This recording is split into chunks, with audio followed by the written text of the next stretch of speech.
Assalamualaikum warahmatullahi wabarakatuh. Selamat pagi teman-teman. Alhamdulillah, puji syukur kehadirat Allah Subhanahu wa taala yang masih memberikan kita kesehatan sehingga bertemu dalam kegiatan perkuliahan pada hari ini, dan semoga selawat dan salam tetap tercurahkan kepada Nabi besar Muhammad SAW, karena beliaulah kita bisa mengenal agama Islam yang baik dan benar. Oke, baik teman-teman, hari ini pada mata kuliah pengembangan bahasa anak usia dini, pada pertemuan kedua ini saya akan membahas atau memaparkan materi tentang hakikat perkembangan bahasa anak usia dini.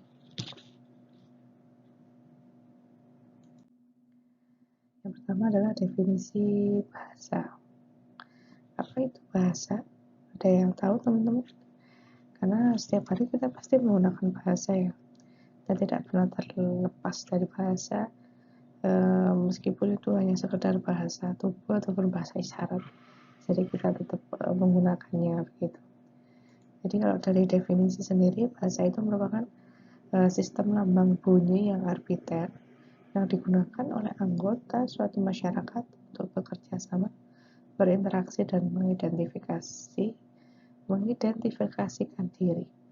Jadi bahasa itu bisa menjadi sebuah sesuatu media ya, atau alat sehingga kita bisa berinteraksi dengan orang lain. Kemudian kita juga bisa bekerja sama dalam masyarakat gitu. Bayangkan kalau kita nggak menggunakan bahasa gitu ya, atau mungkin bahasa yang berbeda saja, itu sudah bingung. Disuruhnya A, ternyata dilakukan B, karena memang perbedaan dari pemahaman bahasa itu tadi. Apalagi tanpa bahasa, tambah nggak tahu lagi mau ngapain gitu. Kemudian juga sebagai ini diartikan sebagai mengidentifikasikan diri. Jadi dengan bahasa kita bisa ya memperkenalkan diri kita, mengidentifikasi diri kita. Saya ini siapa sih? Saya ini dari mana asalnya gitu. Kita bisa mengidentifikasikannya dalam bahasa. Oke, selanjutnya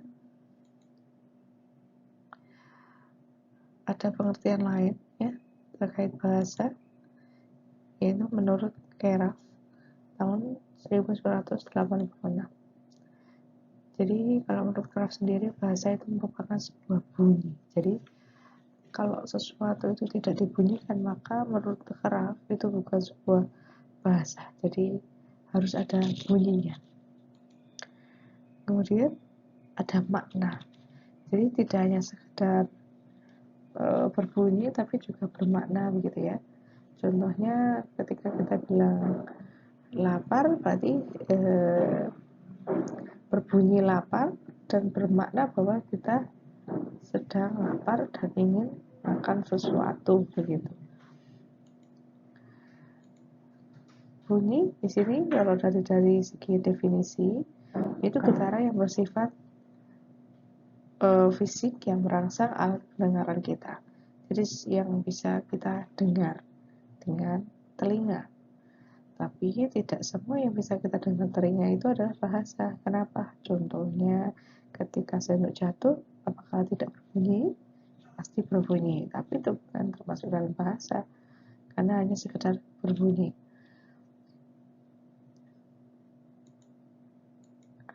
Nah, selanjutnya adalah isi yang terkandung dalam ini. Jadi isinya, jadi ketika kita membunyikan sesuatu tadi ya, kalau sekedar sendok jatuh kelunting, nah, tapi kan tidak bermakna gitu ya, tidak ada artinya. Nah, sedangkan bahasa dari Keraf sendiri, ketika kita membunyikan sesuatu, maka bunyi itu bermakna. Seperti hanya kita memanggil teman kita, atau mungkin mengajak teman kita mengobrol, pasti apapun yang kita suarakan atau kita bunyikan pada teman kita itu pasti bermakna. Karena apa? Karena teman kita akan paham, oh ini loh yang dia maksud, kayak gitu.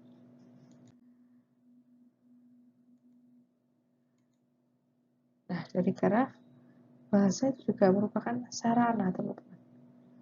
Jadi sarana ini merupakan alat ya, atau media yang bisa kita pakai ya Ya, seperti tadi ya dijelaskan di awal, sebagai bentuk interaksi, sebagai bentuk kerjasama dalam masyarakat, sebagai mengidentifikasi diri gitu. Kemudian bahasa itu juga merupakan bentuk dasar dari ujaran. Jadi bahasa itu bentuk dasarnya itu apa? Dia bunyi tadi, kemudian ada maknanya tadi, gitu ya.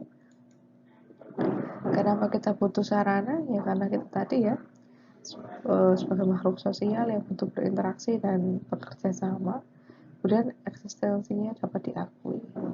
Ketika kita ingin bereksistensi gitu ya, baik itu di kelas maupun di HMJ ataupun dari UKM, maka kita perlu bahasa untuk bisa menunjukkan ini loh saya, gitu.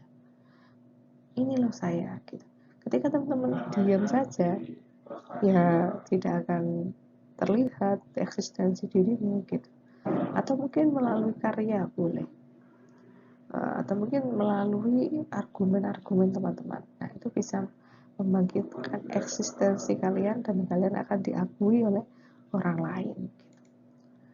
Dan sebagai bentuk dasar ucapan.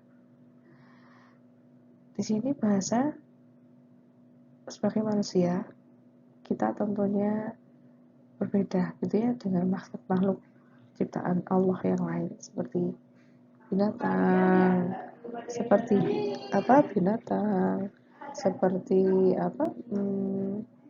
benda-benda mati, air, bebatuan. Nah, mereka mungkin iya memunculkan bunyi, tapi tidak ada maknanya begitu, seperti gemericik air.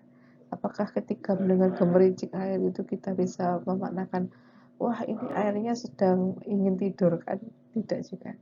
Kemudian ketika bebatuan itu mungkin tergelinding gitu ya, atau jatuh atau tak-tak kayak gitu bersuara seperti itu, ada gesekan antara suatu dan batu yang lain. Ya memang iya berbunyi, tapi itu tidak menjadi bermakna dan menjadi sarana sebagai seorang makhluk sosial gitu.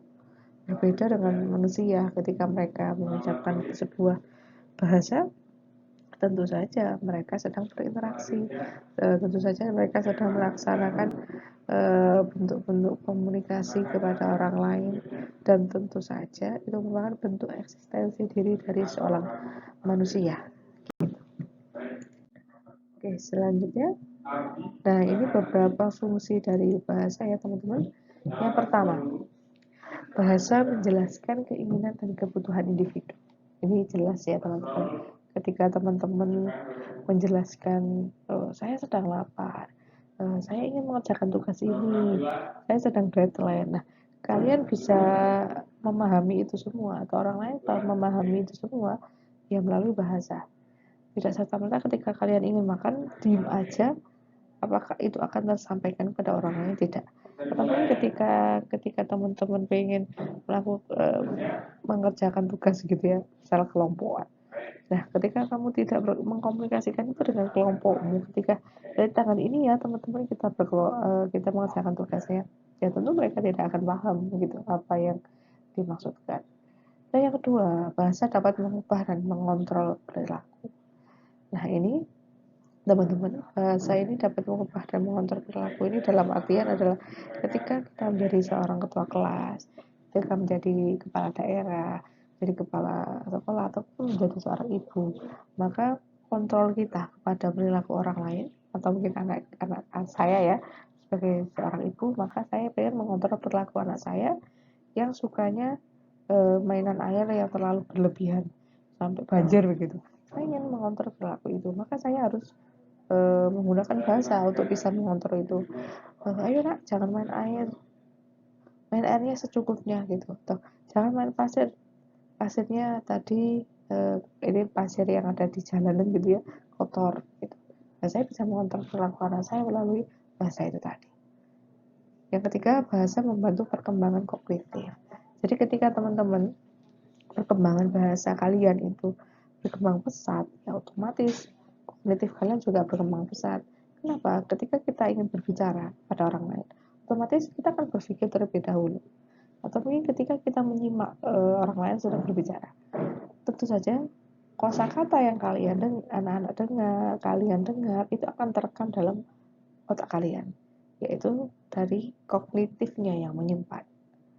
Sehingga nanti ketika ingin mengutarakan sesuatu, nah maka otak itu akan berpikir, akan kembali mereview, oh tadi kata-katanya apa, nah langsung teman-teman ucapkan gitu. Yang keempat, bahasa membantu mempererat interaksi dengan orang lain. Ini pasti ya, semakin kita sering ngobrol, semakin kita sering berinteraksi dengan orang lain, itu akan mempererat hubungan kita.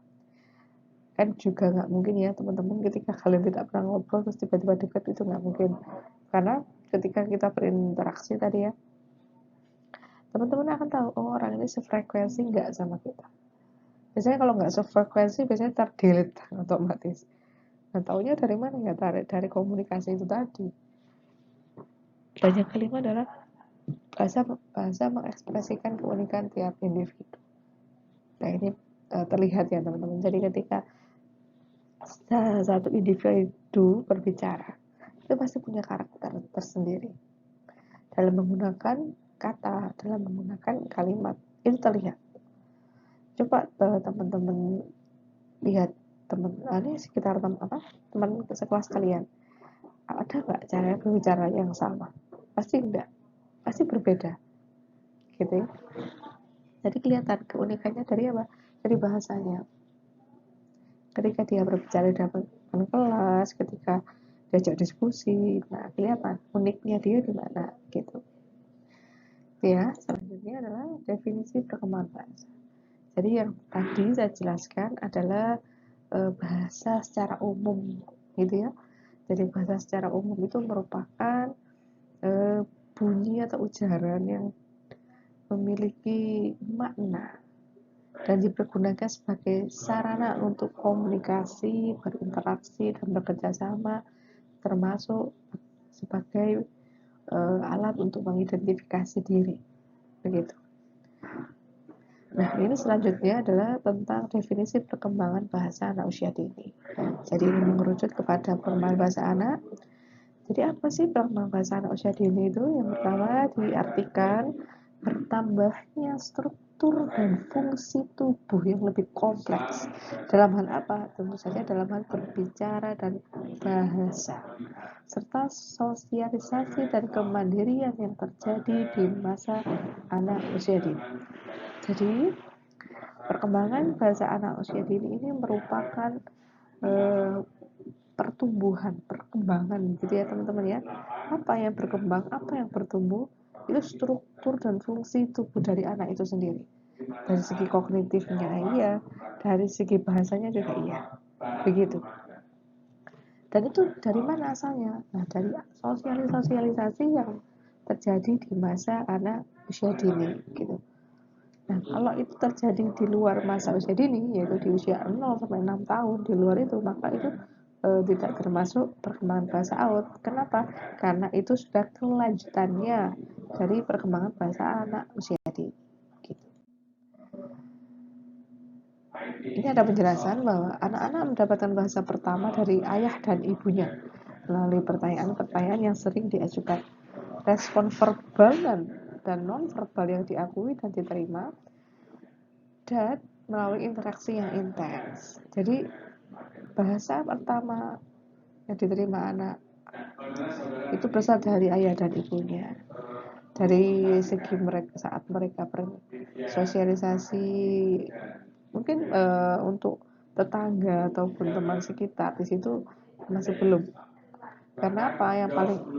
Yang paling awal tuh memang ayah dan ibunya dulu, gitu ya. Ini menurut penelitian dari Rutter, Thorne, dan Gordy tahun 2000.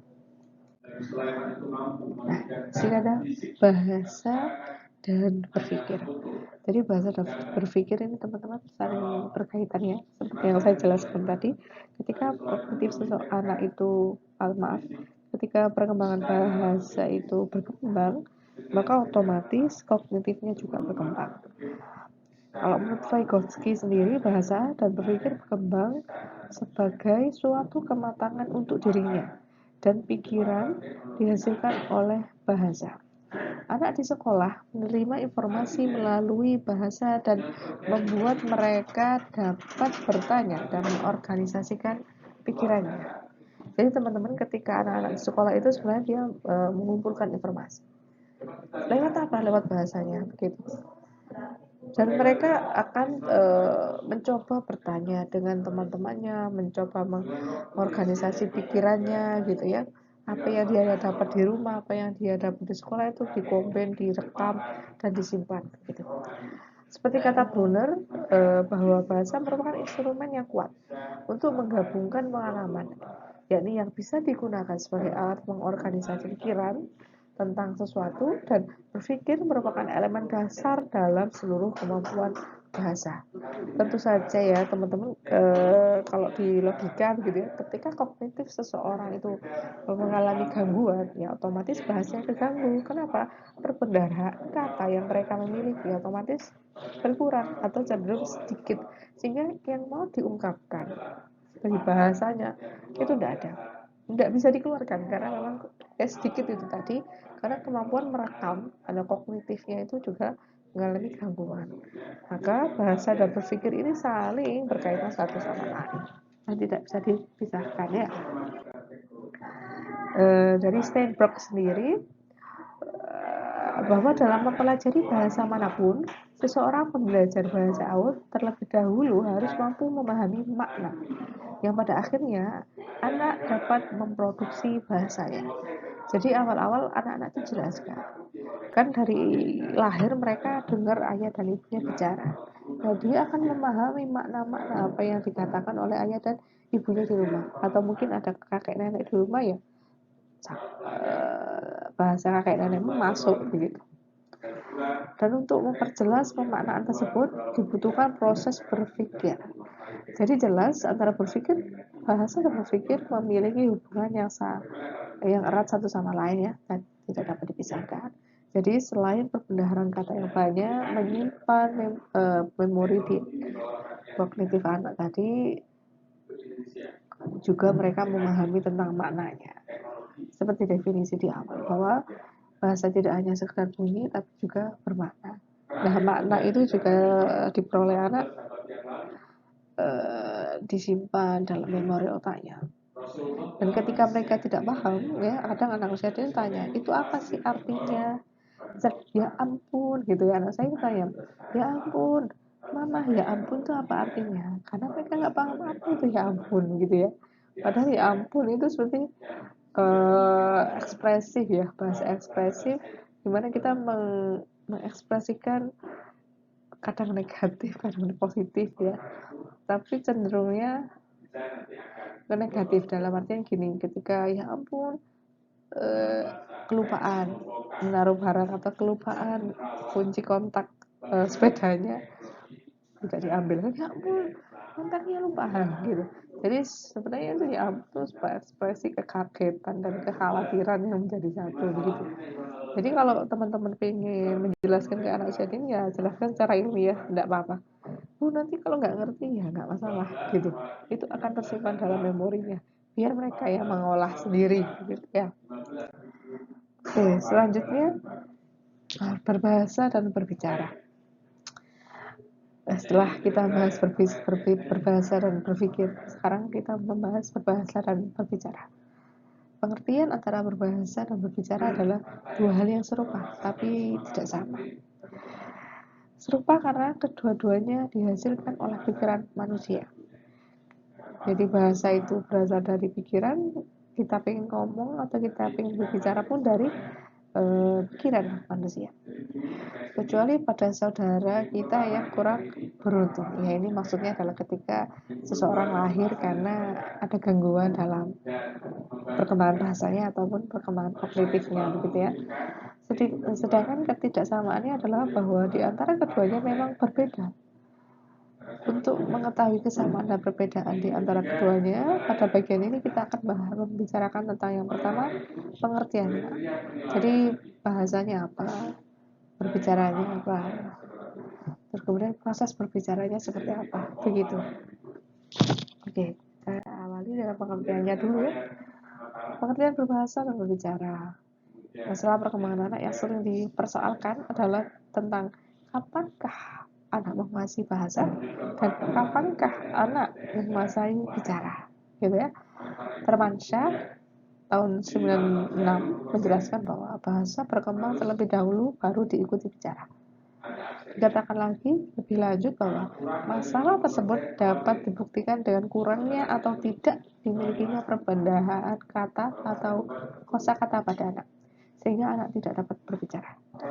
Jadi begini teman-teman, ketika anak lahir, anak itu sebenarnya sudah menguasai atau mengalami atau perkembangan bahasanya itu berkembang. Namun ketika masa perkembangan itu tidak ada interaksi dari luar, maka perbedaan kata yang mereka miliki otomatis minim. Jadi ketika pengen bicara, ya bingung mau bicara apa, karena memang jarang sekali ada interaksi dengan anak tersebut. Jarang sekali interaksi antara orang tua dan anak tersebut karena mungkin bekerja. Semisal ada yang ngomong pun pendiam. Nah, itu perkembangan bahasa itu tidak berkembang dengan pesat karena hal tersebut, sehingga berbicaranya ya otomatis bisa saja lebih lambat dari anak yang lain, gitu ya. Selanjutnya adalah proses belajar berbicara. Belajar berbicara merupakan suatu proses baik bagi anak maupun bagi orang dewasa. Proses tersebut berlangsung karena mereka ingin memenuhi kebutuhannya, yaitu menyampaikan pikiran atau perasaannya, ya. Bahkan ketika anak itu belum mampu berbicara, pasti dia mengungkapkan apa yang diinginkan. Enggak, diantaranya seperti dengan menarik-narik baju, seperti dengan menggoyang-goyangkan tubuh ibunya, begitu. Itu sudah mulai proses pemenuhan kebutuhan dia, gitu. Pemenuhan kebutuhan tersebut tampak pada saat anak menggunakan kata-kata yang diperlukan. Ada dua bentuk proses yang menentukan kesiapan anak dalam mempelajari sesuatu, termasuk belajar bicara. Apa itu? Yang pertama adalah perkembangan kognitif dan perkembangan bahasa. Jadi berbicara ini memang dipengaruhi oleh kognitif dan bahasa anak, gitu ya. Jadi ketika perkembangan bahasa itu berkembang dengan pesat dan kognitifnya pun berkembang, dalam arti ada interaksi, diajak pertemuan, dengan jalan-jalan begitu. Nah, maka dari itu perbendaharaan kata dia itu akan banyak. Maka proses untuk berbicara pun akan cepat. Namun ketika kita bahasnya ada anak-anak yang mengalami gangguan seperti ADHD atau hiperaktif, itu pun berbicaranya sebenarnya juga akan mengalami keterlambatan gitu. Yang seharusnya 2 tahun sudah mulai banyak, tapi ternyata belum, sampai pada akhirnya di usia 3 tahun baru bisa berbicara yang lumayan banyak dan lancar. Dan lancarnya itu juga di usia 4 tahun gitu. Karena ada beberapa kosakata yang memang masih terbatas gitu. Itu kondisi yang berbeda ya. Ketika normal ya seharusnya tidak mengalami seperti itu, kecuali lingkungannya yang kurang mendukung. Apalagi anak perempuan, wah itu luar biasa, 2 tahun sudah ngeciwis, bla bla bla bla begitu, ya. Nih beberapa faktor yang mempengaruhi perkembangan bahasa dan berbicara. Ini dari Tarmansyah, jadi beberapa faktor yang mempengaruhi perkembangan bahasa dan berbicara. Yang pertama adalah kondisi jasmani dan kemampuan motorik, gitu ya. Jadi seseorang dengan kondisi jasmani dan kemampuan motorik yang baik, maka dia akan sering keluar rumah, sering berinteraksi di luar, seperti sepeda ontelan gitu ya sama temannya, atau mungkin main lari-larian, atau mungkin saat diajak ke playground, dia ketemu orang atau anak lain gitu ya, baru bertemu di playground, dia bisa mengajak interaksi dan berkomunikasi gitu. Nah bagi anak-anak yang jasmaninya kurang, ya otomatis kan seringnya di rumah gitu ya, intinya dijaga sama orang tuanya, karena kalau keluar sedikit sakit kayak gitu, jadi itu juga menghalangi gitu ya. mengalami proses perkembangan bahasa dan berbicaranya. Yang kedua adalah kesehatan secara umum. Jadi ini adalah ya tadi ya mungkin ada gangguan, entah itu gangguan kognitif, gangguan berbicara begitu. Jadi memang tidak bisa dipungkiri bahwa faktor itu juga mempengaruhi gitu ya. Yang ketiga kecerdasan. Nah ini kecerdasan setiap anak itu juga berbeda. Jadi ketika anak itu memang terlahir cerdas maka cepat gitu ya. Yang lain belum bicara dia sudah bicara sendiri, sudah mengawali gitu. Yang keempat sikap lingkungan. Seperti yang saya jelaskan tadi ya, ketika orang tua itu tidak memberikan ya interaksi, stimulasi, yang otomatis ya perkembangan berbahasa berbicaranya juga lambat begitu ya. Mana bisa seorang anak itu ngomong gitu ya, berbicara tanpa pernah mendengarkan kata-kata sama sekali, itu nggak mungkin. Dia nggak akan pernah tahu kata makan kalau enggak ibunya yang bilang adik lapar, adik mau makan. Nah dia kedengar di situ. Kalau diem aja tiba-tiba disuruh dimakan gitu tanpa ada komunikasi ya sama aja, dia nggak akan berbicara, tidak akan berkembang lah ya bahasa dan bicaranya. Yang kelima adalah faktor sosial ekonomi. Nah ini juga ya, faktor sosial, bagaimana ketika orang tua itu harus semuanya bekerja di luar, anak dititipkan gitu ya, atau mungkin anaknya dititipkan ke kakaknya, adiknya gitu ya, yang dimana mereka nggak paham bagaimana cara merawat dan menstimulasi anak kayak gitu. Yang keenam ada jenis kelamin. Jadi tidak bisa dipungkiri bahwa perempuan itu lebih cepat dalam hal berbahasa dan berbicara daripada laki-laki gitu ya, karena otak laki-laki kan yang berkembang lebih pesat adalah otak main ya. Kalau perempuan enggak, sama-sama berkembang jadi cepat. Kemudian yang ketujuh kedui bahasa. Jadi kalau di rumah ketika mereka dalam satu keluarga itu dia punya bahasa lebih dari satu, itu juga mempercepat kembangan bahasa dan berbicara. Ya meskipun ada teori lain yang mengatakan itu membuat anak bingung gitu. Tapi ada juga yang bilang bahwa itu malah sangat mempengaruhi dan mempercepat pemahaman dua bahasa gitu. Kayak contohnya ini ya, kalau saya tuh kemarin nonton Natsuki, dia itu kan blasteran Jepang Indonesia, atau Indonesianya Tulungagung gitu ya, bahasa Jawanya kental kan. Jadi di rumah dia ya pakai bahasa Jepang, ya kadang pakai bahasa Indonesia, ya kadang bahasa Jawa juga gitu, bisa gitu, pelan-pelan juga bisa. Apakah bahasa Jepang utama di sana terganggu? Enggak juga gitu, karena dia bisa adaptasi dengan teman-teman di sekolahnya, ngobrol pakai bahasa Jepang bisa. Kemudian ada neurologi. Nah, neurologi ini ya berhubungan dengan syaraf-syaraf ya teman-teman. Ketika kita terlahir dengan syaraf-syaraf yang baik, ya baik pula ya, kan kita otak kita itu ada sipnap gitu istilahnya itu. Jadi kayak saraf kecil-kecil gitu.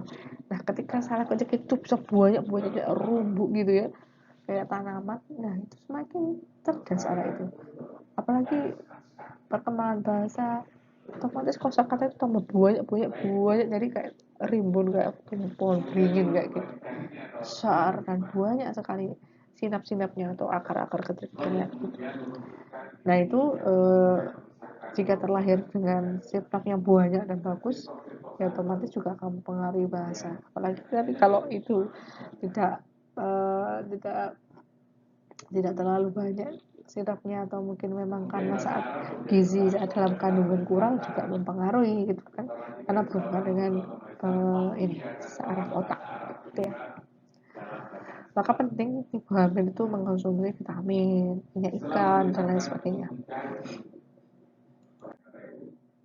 Nah ini ada beberapa bentuk bahasa teman-teman. Yang pertama ada keterampilan berbahasa reseptif, yaitu menerima, dan produktif, yaitu menyampaikan pesan. Ini juga ada beberapa klasifikasi juga.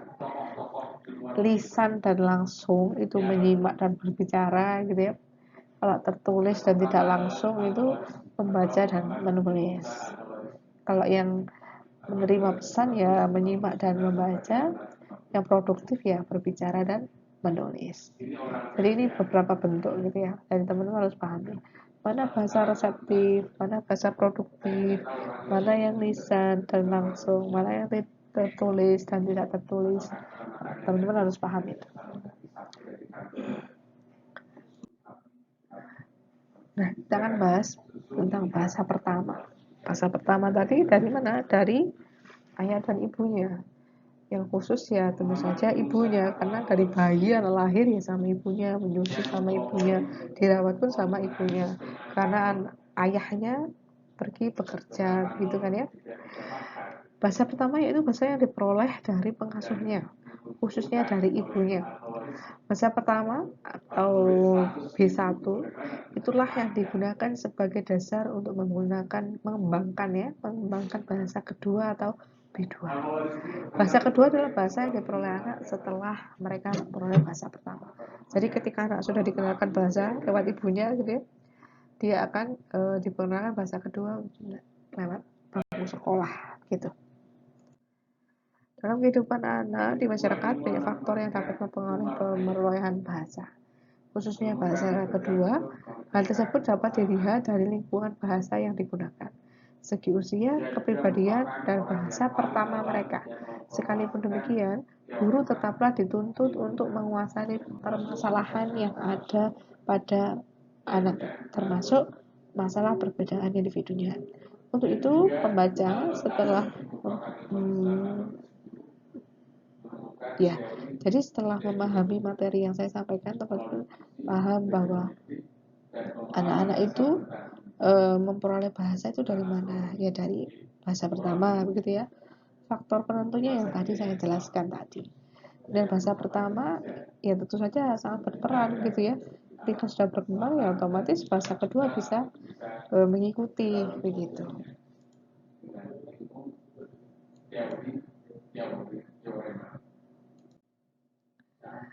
Nah, ini ada teori pemerolehan bahasa ya, mungkin sedikit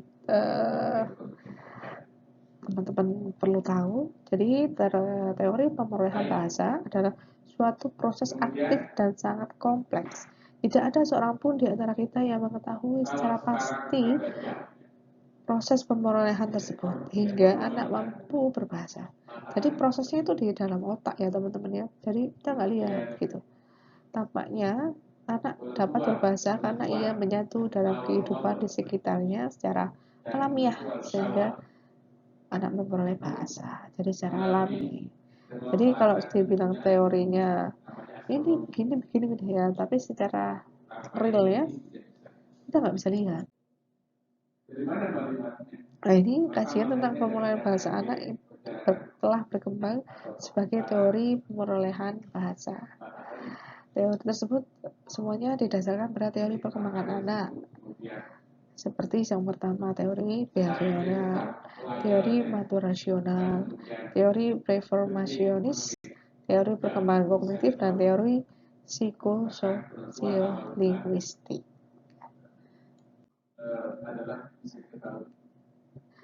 Jalungu mengatakan bahwa kelima teori tersebut di atas semuanya sebagai upaya untuk mengorganisasi pikirannya tentang urutan perkembangan bahasa. Nah, ini contohnya begitu ya. Jadi ada proses internal ini ya. Jadi kita memahami bahwa ada faktor tadi ya, kepribadian, faktor umur, faktor bahasa pertama, ya.